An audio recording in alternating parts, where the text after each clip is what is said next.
बनेगी। ये इंस्ट्रूमेंट नहीं बजाना है क्या? अरे भैया ये मशीन वाले हमें आज ऐसे मिल गए हैं, वो हम इंस्ट्रूमेंट ही बंद कर दे तो बटन से। तो मैं कह के बोले हम भजन क्या बोल रहे हैं। संतन के संग लाग रे तेरी अच्छी बनेगी। संतन के संग लाग रे तेरी अच्छी बनेगी। अच्छी बनेगी तेरी किस्मत जगेगी। अच्छी बनेगी तेरी किस्मत जगेगी।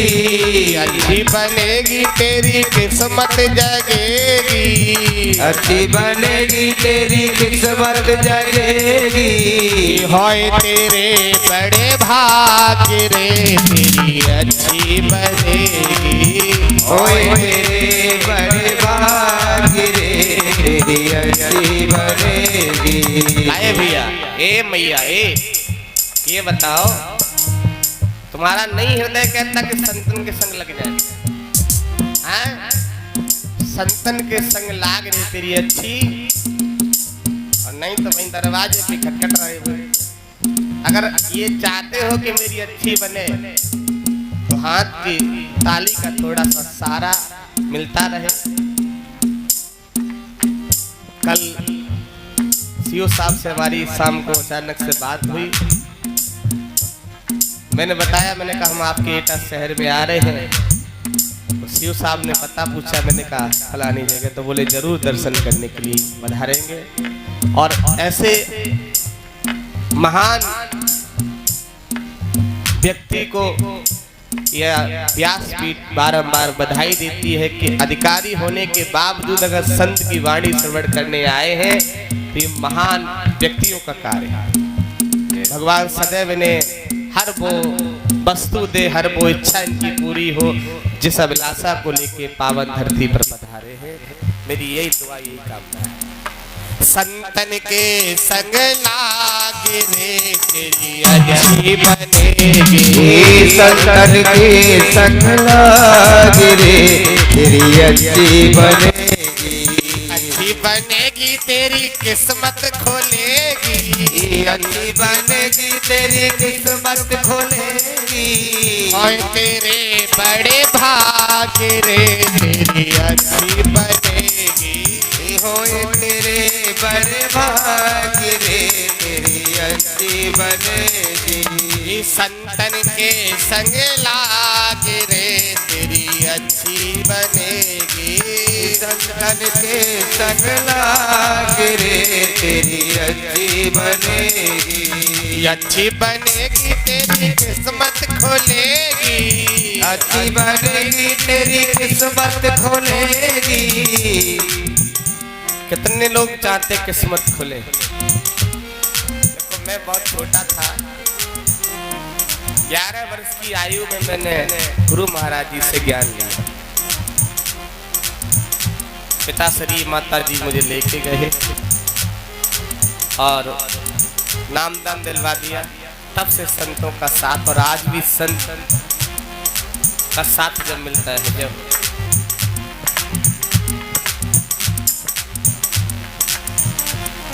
सदैव प्रसन्नता इस बच्चे को मिलती रहे, इसलिए मैंने देखिए संतन के संग लाग रे तेरी अच्छी। मुझे वो दिन याद है, 20 सितंबर 2016। 20 सितंबर 2016 जब गांव वाला हम आश्रम छोड़ के जहां आप आज जा रहे हैं आश्रम में, वहां आया। 20 सितंबर को आया था 2016।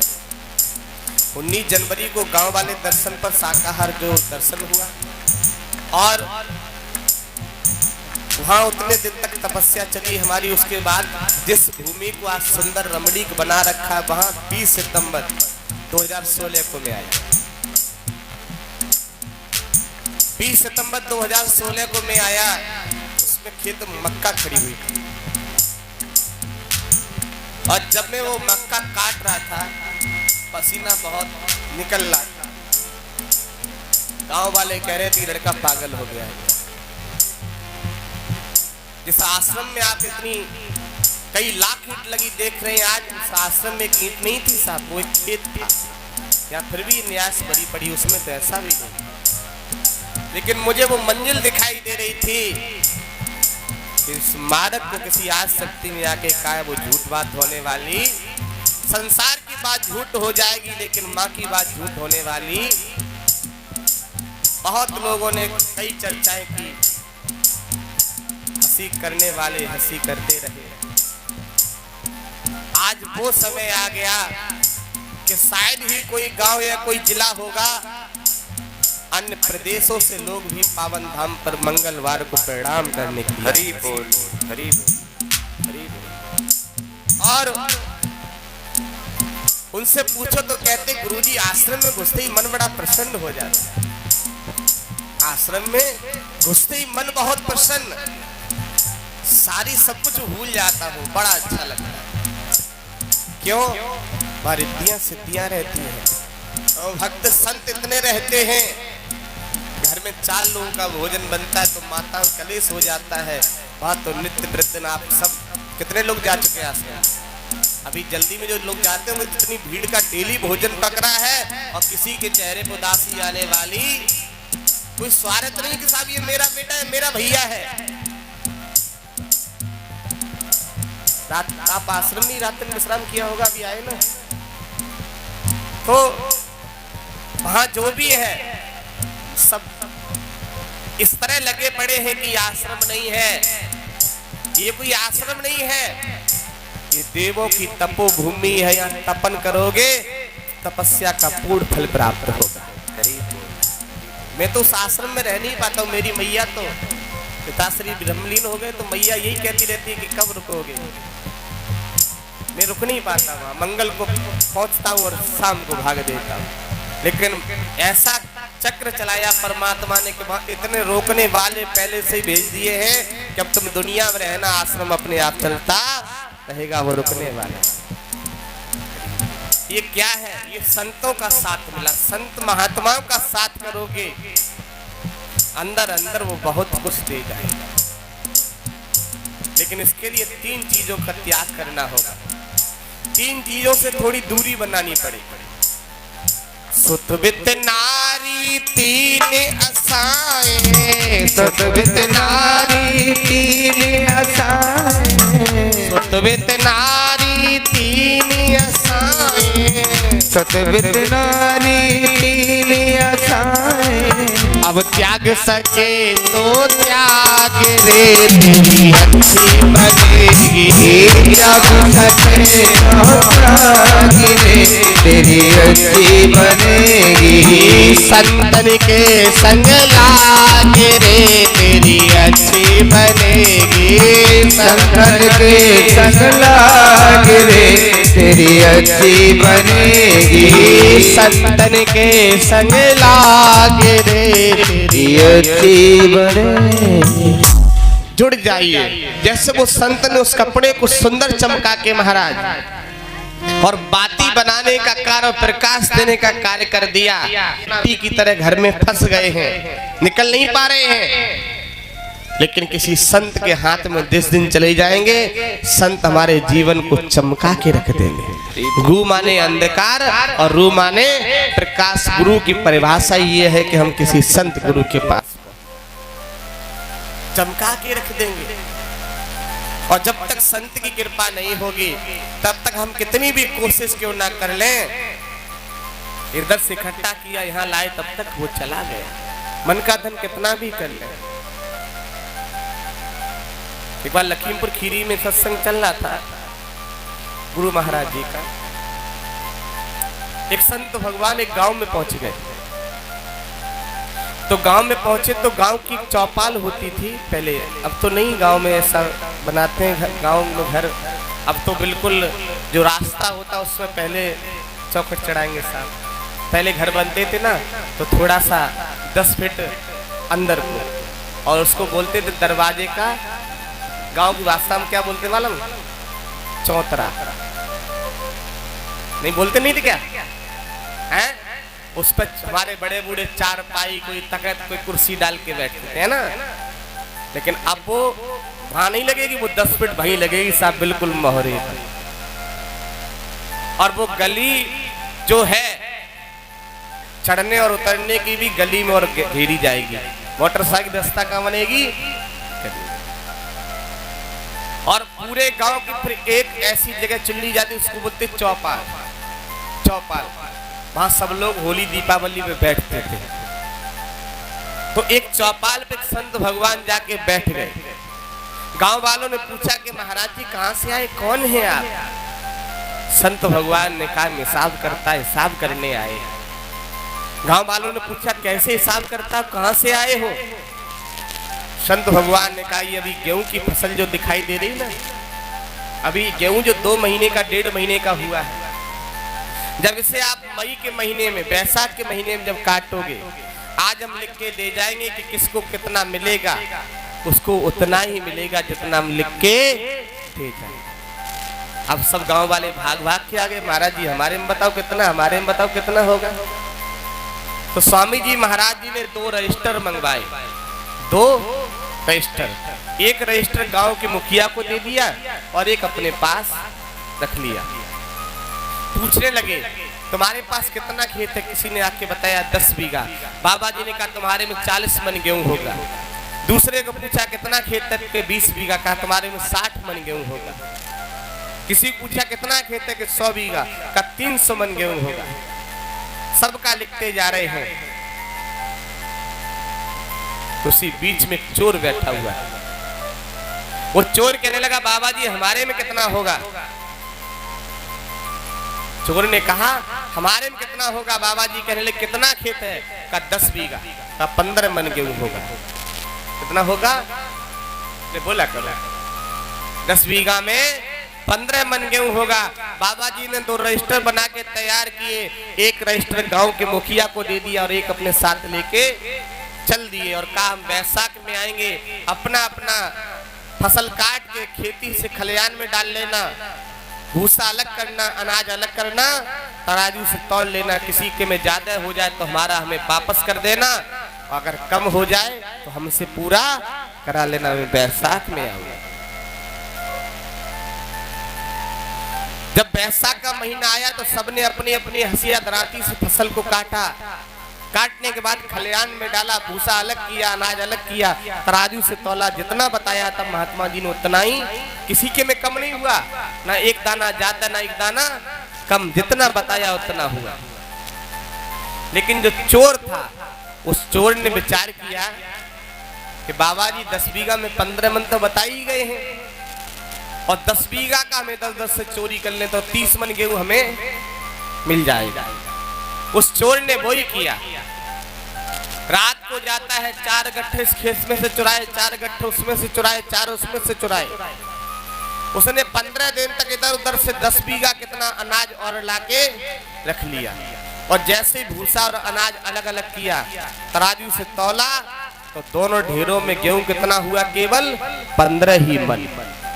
अब वो चोर कहने लगा बाबा जी तो झूठ बोलते, इसका मतलब बाबा जी ने हमारे ही 10 बीघा में 15 मन बताया था और हम इधर उधर से 10 बीघा लेके आए, वो कहां चला गया?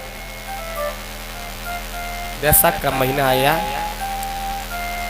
बाबा जी आए और जब बाबा जी आए तो उसी चौपाल पे आके बैठ गए। गांव वाले भाग भाग के आए, बोले स्वामी जी आपने जितना बताया था उतना ही हुआ, जितना जितना बताया था उतना ही हुआ, किसी के में कम नहीं हुआ। बाबा जी कहने लगे किसी के में कम हुआ तो हमसे पूरा करा लो और ज्यादा हो गया तो हमारा हमें वापस कर दो। तब तक वो चोर आ गया। वो चोर कहने लगा बाबा जी हमारे में कम हुआ है। स्वामी जी महाराज कहने लगे कितना कम हुआ है? कहा आपने 10 बीघा में 15 मन बताया था। तो बाबा जी ने कहा कितना हुआ? कि 10 बीघा में 15 मन ही हुआ। तो बाबा जी ने कहा फिर कहां से कम हो गया? तुम बोल रहे कम हो गया। वो चोर कहने लगा देखो बाबा जी हमारे हाथ, ये सारे हाथ फट गए, इसमें ब्लड खून निकल रहा है, ये सारे हाथों में ब्लड आ रहा है, हमारे सारे पैर फट गए। का क्यों? का हम रात के 10 बजे जाते थे, 4 गट्ठे उस खेत में से चुराए, 4 उसमें से चुराए, 4 उसमें से चुराए। 15 दिन तक हमने इधर उधर से जो अनाज चोरी किया वो कहां चला गया? बाबा जी कहने लगे बच्चा देख हमारे भी हाथ फट गए हैं, हमारे भी खून निकला, हमारे भी पैर फट गए। कहा तुम्हारे कैसे फट गए? बाबा जी कहने लगे बच्चा तू 10 बजे तक उस खेत में से अपने खेत में डालता था और हम 12 बजे तक तेरे खेत में से उठा के फिर उसी के खेत में डालने जाया करते थे। हमें उसको भी पूरा करना था, तेरा भी पूरा करना है।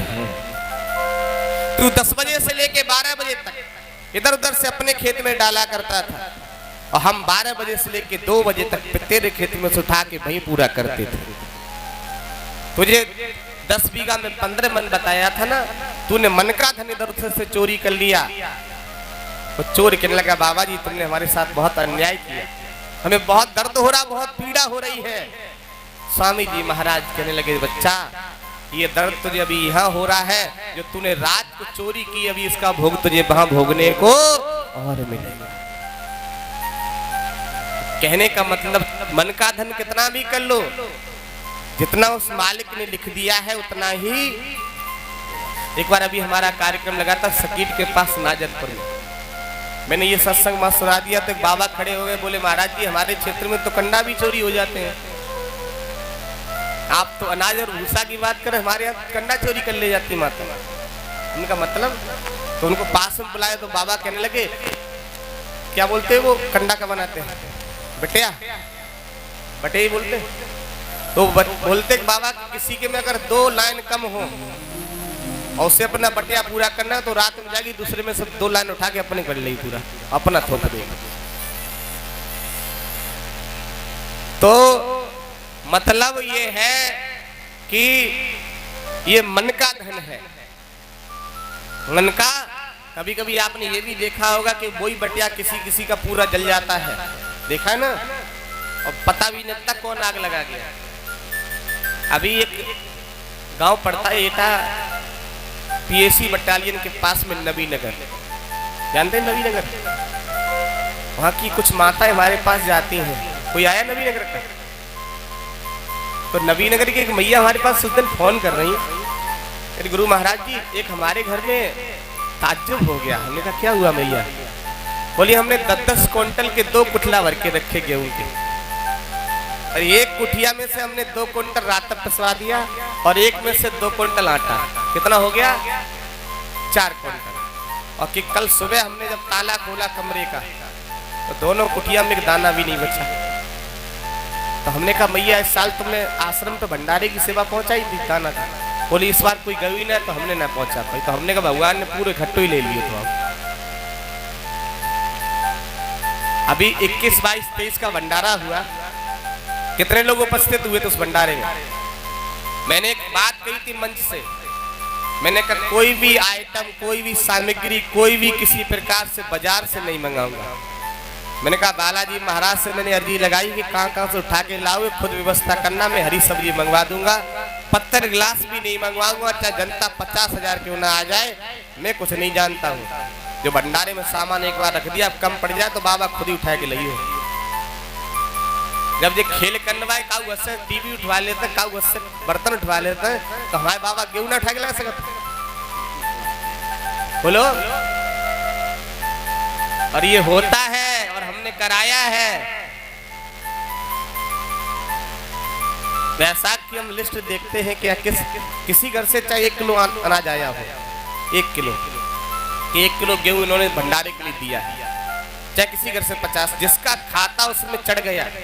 और जिन्होंने ना दयो ना फिर बाबा से कहते हैं बाबा जाइयो उनके घर 2 बोरी उठा लियो, ला के आसमान रखती हो। ये आप सब पढ़े लिखे हैं, मूर्ख ना बने कि पूरे साल में भंडारा चलता फिर गेहूं कहां से आता है। हर सोमवार को इतनी संगत पहुंचती है, किसी पे आटा मंगवाया नहीं जाता, किसी पे दाल नहीं मंगवाई जाती, किसी पे रिफाइंड नहीं मंगवाई जाती। हर सोमवार को कम से कम 250 लोगों का भोजन पकता, ये कहां से आता? फिर ये वही मुगदल वाले हमारे जाते हैं, आटे की कमी तो घर से आटा उठा लाए और जगह से रिफाइंड और निभाला की पूर्ति।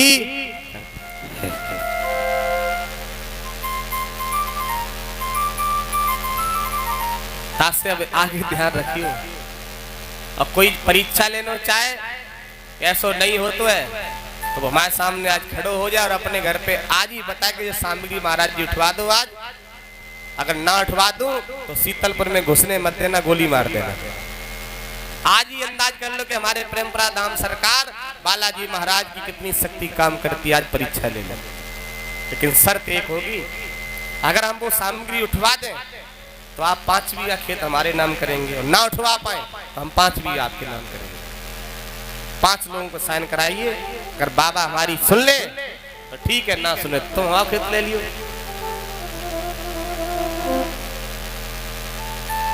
भैया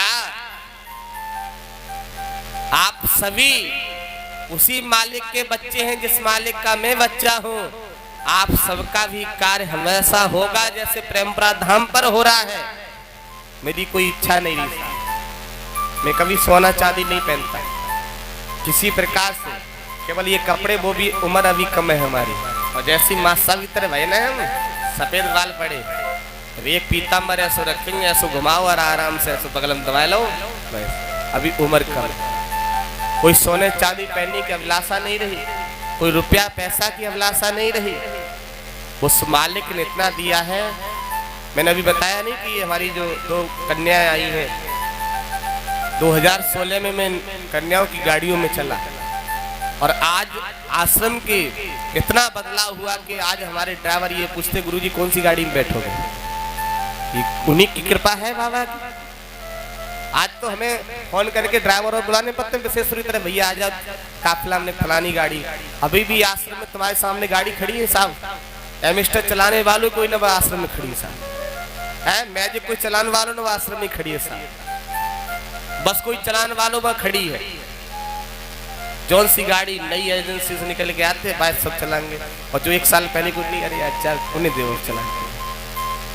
ये सब कहाँ है, क्या है, पता नहीं उनकी क्या लीला है साहब, क्या लीला है। वो जहां से भक्त भेजते हैं उसमें कुछ लोग, हनुमान जी बूटी लेने जा रहे थे तो रास्ते में उन्हें एक राक्षस मिल गया जिसका नाम था कालनेमी। कालनेमी नहीं चाह रहा था कि बूटी लेने जाएं। आज भी तुम्हारे जीवन में कई कालनेमी मिलेंगे, वो नहीं चाहते हैं कि तुम वहां से बूटी लेने जाओ, लेकिन वक्त आने पर कालनेमी परास्त हो जाए। लोग 1 रुपया दान नहीं करते हैं। महाराज जी को तो पूरी गाड़ी, अभी जन्मदिन पे गाड़ी भक्त ने पिछली साल भेंट कर दी साहब। एक गाड़ी बहुत बड़ी बात है, पूरी गाड़ी भेंट की भक्तों ने जाके। कितने कमरे भक्तों ने वहां बनवा दिए अपनी अपनी। यहाँ कई लोग हमारे बैठे हैं कमरे वाले, जो ये खुद ही दरोगा जी ने कमरा बनवाया है। कई लोग इसमें ऐसे होंगे। एक हमारी 2 भक्त आई पीछे होंगी, अभी हम देखा था राजकुमारी और वो कृपांती अभी आई थी, है एटा से टीचर है ना, वो कहाँ है? मैंने देखा था उनको शायद पे, लेकिन ऐसा तो नहीं। तने मुझे यहाँ तक उठा दो पीछे से ऐसे। इन भक्तों ने वहां देखो, वहाँ आश्रम में कमरे बनवा दिए साहब, प्लेट लगी है वहाँ, पटिया लगी इनकी, कहाँ रहने जा रहे वो, वहाँ कमरे बनवाया है, भक्त अपना उसमें आनंद ले रहे। ये दान दाताओं का क्या है? इन दान दाताओं को बहुत बड़ा संतोष, बहुत बड़ा धन मिला है, बहुत बड़ा, इतना बड़ा धन मिला है। कोई तन दुखी, कोई मन दुखी, कोई धनविन रहत उदास, थोड़े थोड़े सब दुखी, सुखी प्रभु के दास। जो प्रभु का दास बन जाता वो सबसे ज्यादा सुखी हो जाता। वक्त है कभी बदल सकता है, लेकिन वक्त बदल जाए तो मत बदलना। वक्त बदल जाए, फिल्म वालों ने गाना गाया था कि जाते हो तो जाइए, मुड़ मुड़ के ना देखिए, हम भी कोई ढूंढ लेंगे दिल लगाने। सुना है गाना ये? इसने ये गाया कि जाते हो तो जाइए, मुड़ मुड़ के ना देखिए, हम भी कोई ढूंढ लेंगे दिल लगाने। वो व्यक्ति कोई सच्चा प्रेम करने वाला नहीं था, वो केवल उसके अंदर काम वासना जागृत थी, वो तुम्हें यूज करना चाह रहा था। मेरे विचार से तो वो यहाँ पर एक बात कहता है, क्या कहता है पता है? कि जाते हो तो जाइए, मुड़ मुड़ के ना देखिए, उम्र भर देखेंगे रास्ता, उम्र भर देखेंगे रास्ता तेरे आने के लिए। जाते हो तो जाइए, मुड़ मुड़ कर ना देखिए, उम्र भर देखेंगे रास्ता तेरे आने के लिए। ये कहना था, अगर सच्चा प्रेमी होता, सच्चा उसके हृदय में प्रेम होता तो क्या कहता कि जाते हो तो जाइए, मुड़ मुड़ के ना देखिए, उम्र भर देखेंगे रास्ता। जब तक जिंदा रहेंगे, तू जा रहा है कोई बात नहीं, लेकिन आखिरी सांस तक यही देखते रहेंगे तेरे आने का रास्ता। हमारे दिल में अब दूसरा नहीं आएगा। तू मेरा मित्र है, सच्चा दोस्त है, प्रेमी है, प्रेम का है, जिसको मैंने पकड़ लिया, दूसरा नहीं आएगा। मैं उम्र भर रास्ता देखूंगा तेरे आने। सच्चा अगर कोई होता तो वो क्या? उर्मिला जी के पति लखनलाल 14 साल के लिए विदाई ले रहे हैं साहब, और उर्मिला जी एक दीपक जला रही है कि हमारे स्वामी को कोई क्षति। और आजकल माता जी के 14 महीने के लिए विदाई ले, उर्मिला जी की तरह उम्र हो, पापा बोलो कोई ठिकाना ना, कोई दूसरी देखो, बोलो बोलो। वो एक उर्मिला 14 वर्ष के लिए उन्हें मालूम है कि हमारे पति, एक बात बोलूं यहाँ, आप सबने रामचरितमानस का मराठी पाठ किया होगा। जितना भगवान राम और सीता का भी त्याग नहीं है रामचरितमानस में, जितना लखनलाल और उर्मिला का त्याग है। रावण को मारना कोई कठिन बात नहीं थी, लेकिन मेघनाथ को मारना बहुत कठिन, क्योंकि मेघनाथ को ये आशीर्वाद मिला था कि जो निद्रा और नारी का त्याग करेगा वही तुम्हारी मृत्यु। तो भगवान राम ने नारी का त्याग कर पाया ना, निद्रा के, क्यों सीता जी साथ थी, लेकिन लखनलाल ने नारी का भी वहां त्याग कर दिया था, और 14 साल तक निद्रा का भी सोए नहीं थी, तभी उन्होंने मेघनाथ का वध कर पाया। करीब तभी मेघनाथ का वध कर पाया। और जब मेघनाथ ने शक्ति चलाई, लखनलाल बेहोश हुए, तो उर्मिल घर जो दीपक जल रहा था ना, वो बुझ गया।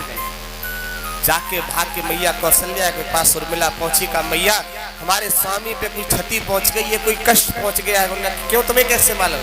कि हमने एक दीपक संकल्प लेके जला दिया था कि दीपक उसी दिन बुझेगा जिस दिन हमारे प्राण प्रेषर को कोई कष्ट होगा, तभी ये दीपक बुझेगा। मुझे लगता मेरे स्वामी को कोई कष्ट है।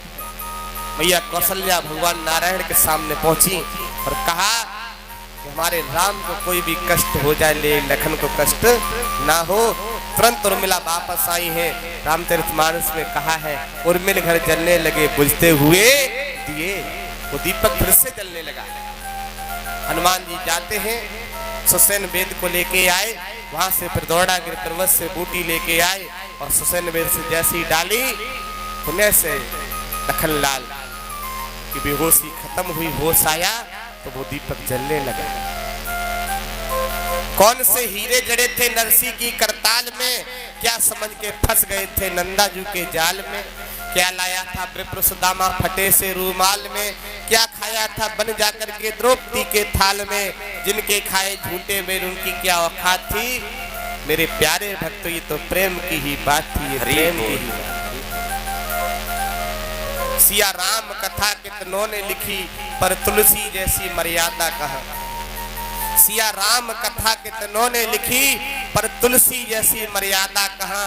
नरसिंह भगवान बसे आज भी इस खंबे में, अब भक्ति को प्रहलाद कहाँ, भक्ति को प्रहलाद। आज भी नरसिंह भगवान है, लेकिन भक्ति को प्रहलाद।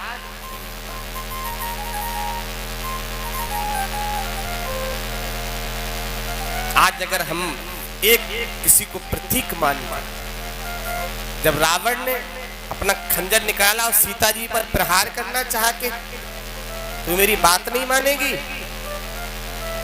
खंजर निकाला सीता जी पर, जैसे ही छोड़ना चाहा तो क्या हुआ, सीता जी ने वहां से जमीन से तिनका लिया, बीच में ऐसे लगा लिया और कहा कि अब तुम्हें जो करना हो करो। सीता जी ने वो तिनका क्यों लिया? वो तिनका क्या कर लेता, लेकिन वो तिनका बहुत कुछ कर लेता। क्यों? क्योंकि वो तिनका इसलिए कर लेता कि सीता जी का जन्म कहां से हुआ है? भूमि से। और तिनका कहां पाया जाता है? बोलो बोलो। तिनका भूमि से निकलता है और सीता जी का जन्म भूमि से हुआ है। इस रिश्ते से वो तिनका सीता जी का भाई लगता था। रिश्ते में जब उस बहन पे कोई आफत पड़ी तो उसने अपने भाई को बीच में खड़ा कर दिया कि भाई इस दुष्ट के हमारे हाथों से बचाना है, इस दुष्ट का प्रहार हमारे ऊपर ना चल जाए, तो अपने भाई को बीच में लगा दिया। उस तिनके को अपना भाई समझ के बीच में लगा। हम अगर जब भी अपना एक प्रतीक मान ले, अपने घर में एक पूजा की अलमारी तो होगी शायद, घर में हर घर में रखते हैं ना, कोई मंदिर बनवा लेता, कोई कुछ स्थान, उसको एक प्रतीक मानो और उसको प्रतीक मान के जब घर से निकला करो तो एक बार प्रणाम करके निकला करो। निश्चित रूप से मैं कहता हूं कि वो सीता जी के तिनका की तरह वो प्रतीक आपकी भी रक्षा करेगा हमेशा। मैं आश्रम से निकलता हूँ, सौंप देता हूँ कि मैं जा रहा हूँ, जब तक दास लौट के ना आ जाए तब तक आश्रम में कोई विघ्न ना पड़ जाए। बाबा आप इसकी रक्षा करना, रक्षा करना। मैं चला दूसरे प्रदेश में चला जाता हूँ, 6-6 दिन के बाद वापस आता हूँ, लेकिन जैसा हरा भरा छोड़ के जाता हूँ वैसा ही हरा भरा बना रहता है। आज मेरे अंदर वो नहीं है ना, जिस दिन मेरे अंदर वो प्राप्त हो जाएगा, एक आप संकेत, मैया एक काम कर देंगी, आप बताएं सबको। किसी मैया घर में अगर कोई रोगी हो, कोई भी रोगी, एक काम किया, ऐसा है कोई जिसके घर में कोई ना कोई रोगी, हाथ उठा लो। भाई हो, खुद को रोग, कोई भी दर्द मर्द हो, हाथ उठा। इधर भाई लेकिन आपको उपचार बताते हैं। कोई कष्ट है किसी घर और कष्ट नहीं है तो और अच्छी बात है, कष्ट है तो है ही, और नहीं है मानो निमंत्रण करके अगर भोजन कराया जाए तो क्या भोजन है, और बिना निमंत्रण से कहा जाए भैया आप प्रसाद खा लो तो वही तो भोजन है, वही तो प्रसाद है। निमंत्रण करके हमारे घर में कष्ट है तब हम वो काम करें तो क्या फायदा, कष्ट ना हो उससे पहले ही करें। तो क्या करना है, मंगलवार के दिन या शनिवार के दिन किसी को भी कष्ट है घर में, कोई भारी बीमारी परेशानी कष्ट पीड़ा जो भी है, किसी को भी वो जो कष्ट है, मंगलवार के दिन या शनिवार के दिन शाम को 7 बजे से लेके 10 बजे के बीच में, बड़ा ध्यान से सुनिए, मंगलवार के दिन या शनिवार के दिन 7 बजे से लेके 10 बजे के बीच में जो आपके घर का मेन दरवाजा है, उस दरवाजे पर जब बाहर से घुसे तो सीधी तरफ, जो सीधा हाथ जिधर जाए उस तरफ एक आटे का छोटा सा दीपक बनाएं, उसमें सरसों का तेल डाल के और उस गेट पर रख दें। 7 से 10 के बीच में जब टाइम मिल जाए, 7:30 बजे, 8 बजे, 8:30 बजे, 9 बजे, 9:30 बजे, 10 बजे तक उस गेट पर दीपक जला दें। शनिवार को या मंगलवार को सरसों के तेल का छोटा सा दीपक, जब वो दीपक जब तक जले, एक घर का मेंबर वहीं बैठ के हनुमान चालीसा का पाठ करे। 5 मिनट 10 मिनट दीपक जब तक जले वो, तब तक एक घर का कोई मेंबर वहां बैठ के हनुमान चालीसा का पाठ करे। जब वो दीपक जल जाए तो वो जला हुआ आटे के दीपक का क्या करना है, वो हम अपने घर में कहीं किसी पात्र में उनको इकट्ठा करते रहे। जब 5-7 दीपक हो जाए तो किसी बहते हुए जल में उनको छोड़ देना, कभी भी जीवन में कोई रोग नहीं रहेगा। ये लिख के आप ले जाना, ये नोट कर ले आप इस बात को, कोई पीड़ा नहीं है फिर भी आप ये जला दिया करो। मेरे नाम से नहीं जलाना है, उस प्रभु के नाम से जलाना है। क्योंकि शाम को 7 बजे से लेके 10 बजे के बीच में बाबा का भ्रमण निकलता है और दुर्गे मैया साथ होती है। उस समय घर घर जाती है वो, और जिस घर के दरवाजे पर वो दीपक का स्वागत मिल जाएगा उस घर के सारे कष्टों का हरण हो जाएगा, सारे कष्टों का हरण। बोलिए गुरुदेव भगवान की जय। मन के मंदिर को बसाना बात हर एक के बस की। इस मन के मंदिर में प्रभु को बसाना बात हर एक के बस की नहीं है, और अपने घर के दरवाजे पे दीपक जलाना बात हर एक के बस की नहीं है। शनिवार आने वाला है, शनिवार को तो याद रहेगी जल जाएगा, और अगले शनिवार को 11 बजे अरे भैया आप दीपक जलाइए। लला तुमने रोटी खा ली? हाँ मम्मी तुमने? हाँ सबने खा लिया। क्या खाया? दूध। हर किसी के बस की बात नहीं है जो वो नियम पालन कर सके और वो नियम से दीपक जला सके, हर किसी के बस की बात। नियम एक रखो, प्यास जब लगती है तो पनघट की याद आती है, प्यास जब लगती है तो पनघट की याद आती है, भूख जब लगती है तो घर की याद आती है। प्यास जब लगती है तो पनघट की याद आती है, भूख जब लगती है तो घर की याद आती है, और बुढ़ापे में औलाद परेशान करती है तो घुट घुट के मरघट की याद आती है। घुट घुट के मरघट की याद हर वक्त पर हर चीज की याद आती है। जब हम कहीं फंस जाते तब हमें याद आता है कि हमने वो कार्य छोड़ दिया। हमारा पानी पीना भी जरूरी है, भोजन करना भी जितना जरूरी है इतना हमें धर्म और पूजा करना भी जरूरी है, वो भी जरूरी है। लेकिन हम एक जब भी पूजा करें तो हवा, जैसे हवा होती ना, बिन पग चले सुनहरे बिन काला। हवा जो होती है इसके कोई पैर नहीं होते हैं, बिन पग माने बिना पैर, और इसके कोई कान नहीं है, लेकिन जब ये चैत बैसाख में चलती है तो उसकी आवाज देखो, फर फर फर फर सर सर सर सर, कितनी सुंदर आवाज निकलती है। उसको क्या बोलते गाँव वाले? लपट, है ना? तुम्हें हंसी आती है जब हवा चलती है तो बिन पग चले सुनहे बिन काना, कर बिन करम करहे बिदनाना। कर कहते हाथ को, बड़े बड़े पेड़ उखाड़ देती है सब बिना हाथ के। बिन पग मतलब पैर नहीं है, बिन पग चले और सुनहे बिन काना, कर बिन करम करहे बिदनाना। आनंद रहित सकल रस भोगी और बिन बाड़ी पत्तांबर जोड़ी। हरि बोल। हवा की तरह हमें रहना चाहिए ना, हाथ भी नहीं पैर भी नहीं फिर भी कार्य कर रही है, और हमें अपने हाथ बड़ो घूम रहे हैं, हमारी बॉडी है, हमारा सीना हमारा पेट है, नहीं हमारा कुछ भी नहीं है। क्या भरोसा है इस जिंदगी का, और ये साथ देती नहीं है किसी का। क्या भरोसा है इस जिंदगी का, साथ देती नहीं है किसी का। क्या भरोसा है इस जिंदगी का, साथ देती नहीं है किसी का।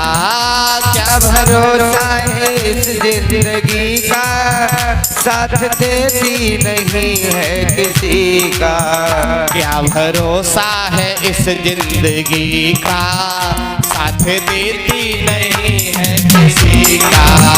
क्या भरोसा है इस जिंदगी का, साथ देती नहीं है किसी का।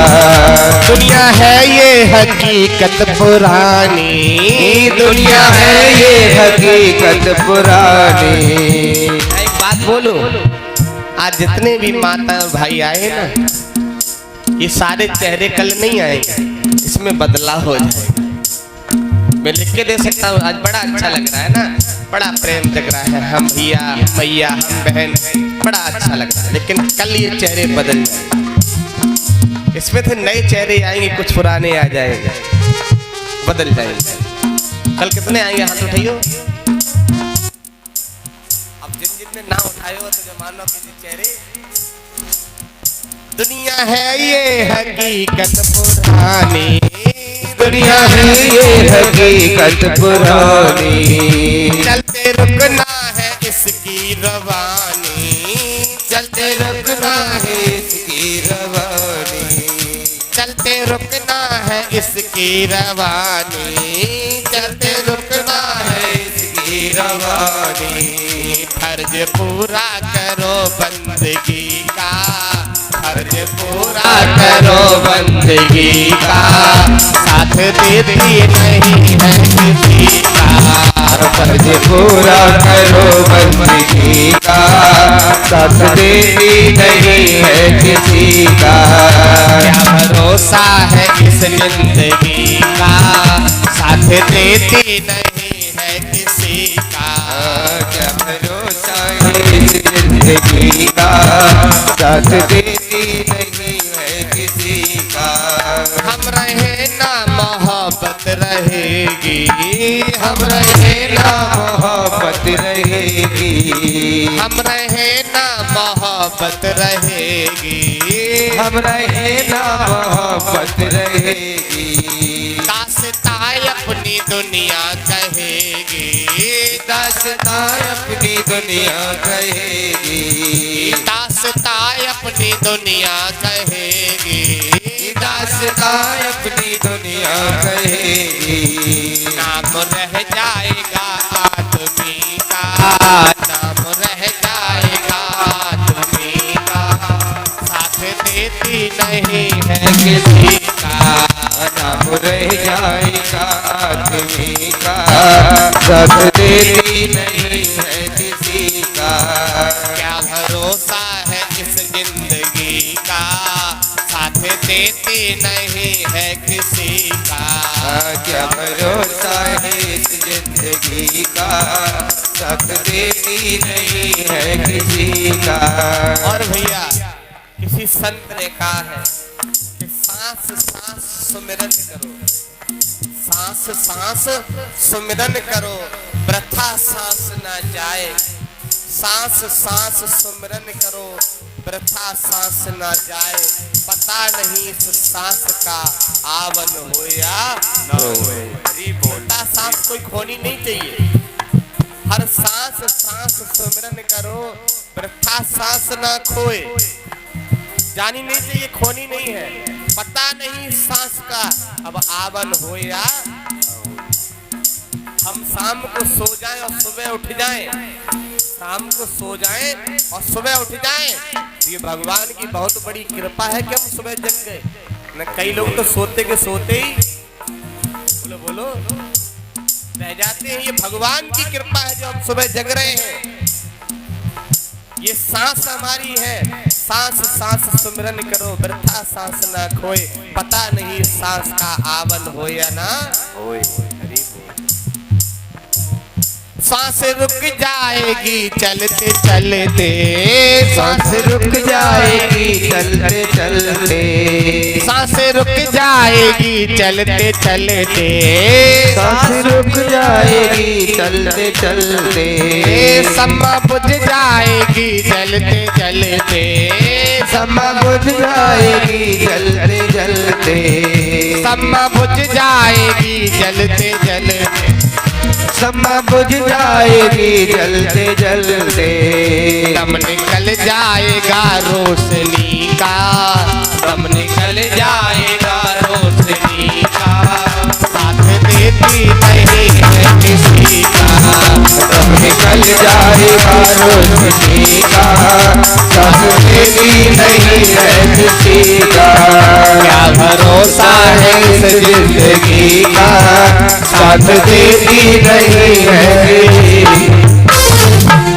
इस जीवन का जो समय चल रहा है, एक घड़ी आदि की पुण्याद गोस्वामी संगत साधु की हरे कोटि अपराध।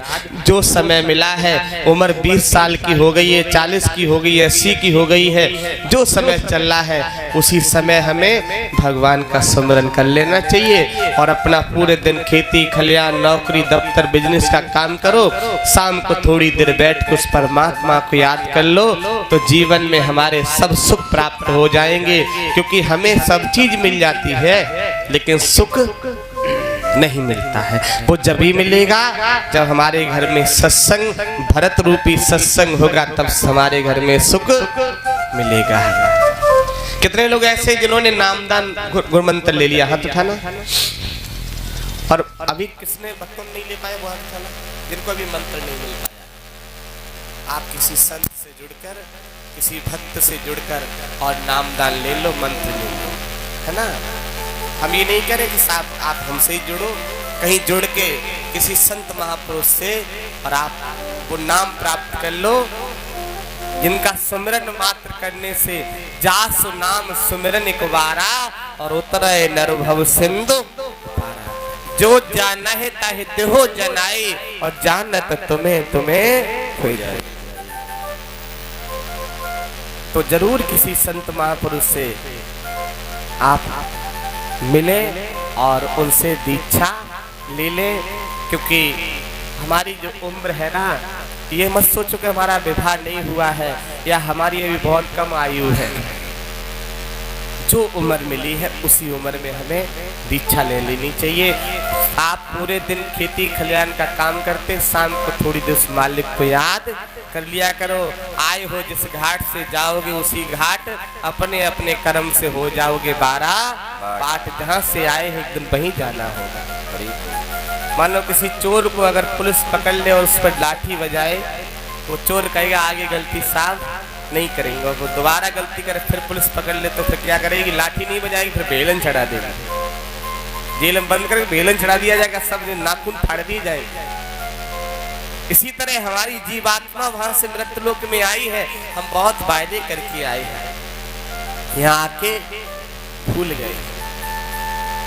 कितने लोग ऐसे जो हमारे बाबा का पाठ करते, रामचरितमानस का या हनुमान चालीसा, हाथ उठाना। एक आप चौपाई और पढ़ लिया करो। चौपाई बताओ कौन सी है? कितने लोग सुनेंगे? वो चौपाई जो पढ़ लेगा उसका कोई भी काम नहीं रुकेगा, रुका होगा तो बढ़ जाएगा। सुनाए? तो बता चौपाई, तो कल बताओ, आज ही बताओ साहब, कल आ पाए या ना आ पाए? तो चौपाई कल बता देंगे कि आज ही बता देंगे।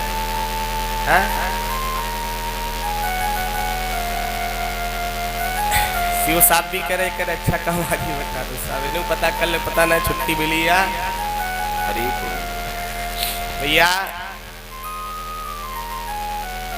आप एक बात बोलो, आज आपको कैसा फील हो रहा पता है?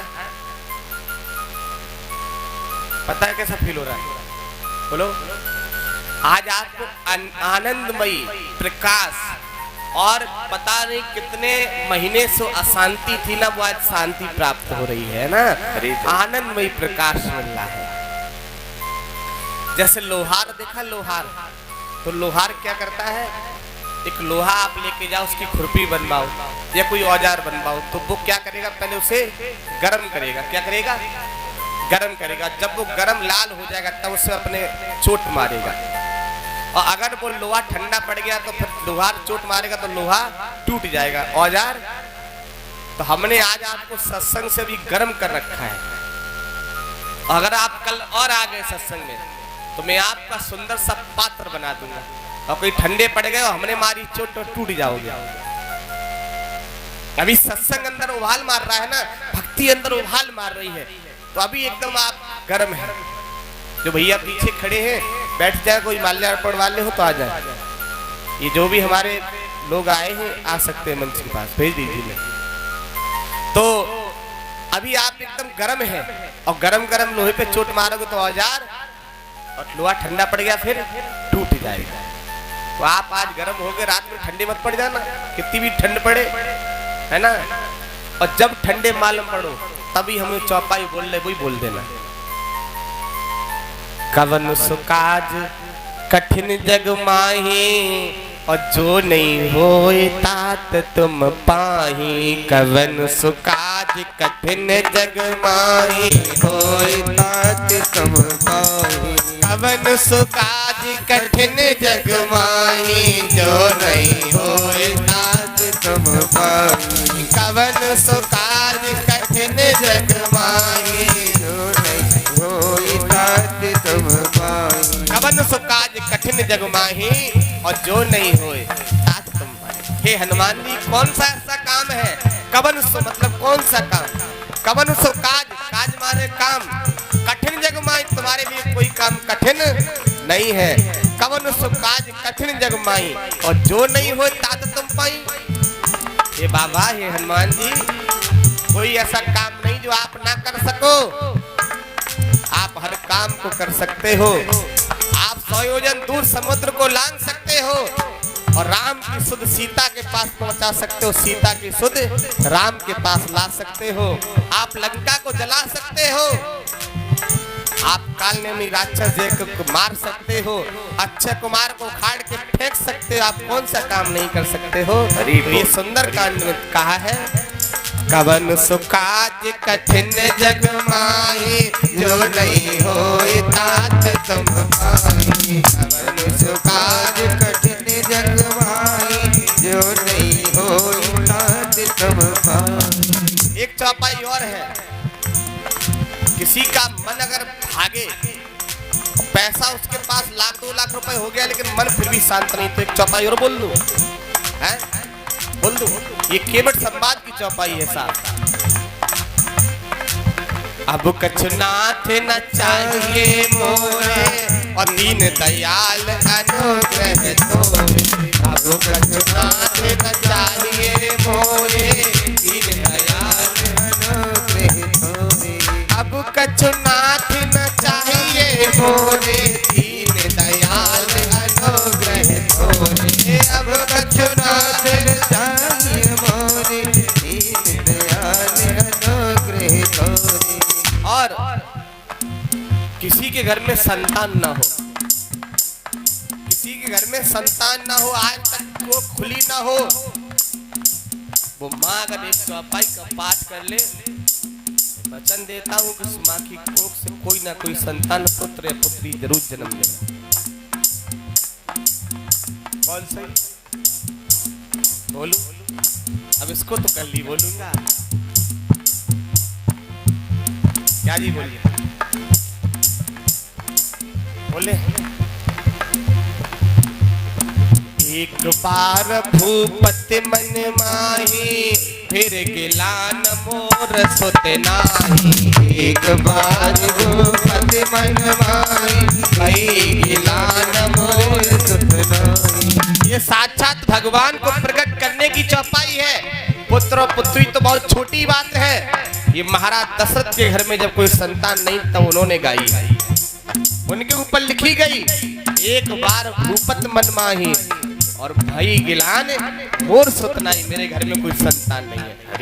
जो माँ इस चौपाई का 5 बार डेली पाठ कर ले, देख लेना, उन्हीं प्रभु की कृपा से तुम्हारे घर में जरूर संतान प्राप्त हो। हरि बोल।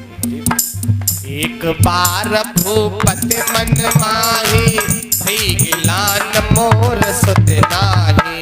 एक बार भूपति मन माही, भई गिलान मोर सुत नाही। मंगल भवन मंगल हारी, जय जय जय गुरुदेव तुम्हारी। मंगल भवन मंगल हारी, जय जय जय गुरुदेव तुम्हारी। बोलिए प्रेम प्राधाम सरकार की जय। हमारे भक्त बाहर से दूर से आए होंगे, सत्संग विश्राम की तरफ ले चलेंगे, क्योंकि समय काफी हो रहा है। कल का सत्संग का समय है वो 11 बजे से लेकर 3:30 बजे तक है, क्योंकि कल हम लोगों को यहाँ से आगरा निकलना है ना। परसों और उससे अगले दिन 12-13 का आगरा में कार्यक्रम कौन से गए है, शमशाबाद रोड फेज 2 में, और उपाध्याय गेस्ट हाउस के अंतर्गत 12-13 तारीख का कार्यक्रम। जो भी आपके आगरा मिलने वाले हैं उनको बता देना कि शमशाबाद रोड पर फेज 2 के अंतर्गत, और जो कॉलोनी उसका नाम है पावन धाम, और ये पवित्र कॉलोनी का नाम है पावन धाम, और जा रहे हैं वहाँ प्रेमपुरा धाम। हरि बोल। पावन धाम और पहुँच रहे वहाँ प्रेमपुरा धाम, तो वहाँ 2 धाम इकट्ठे हो जाएंगे, तो वहाँ तो और ज्यादा लीला बरसेगी है। पावन धाम में पहुंचा कौन? प्रेम प्रधान। हरि बोल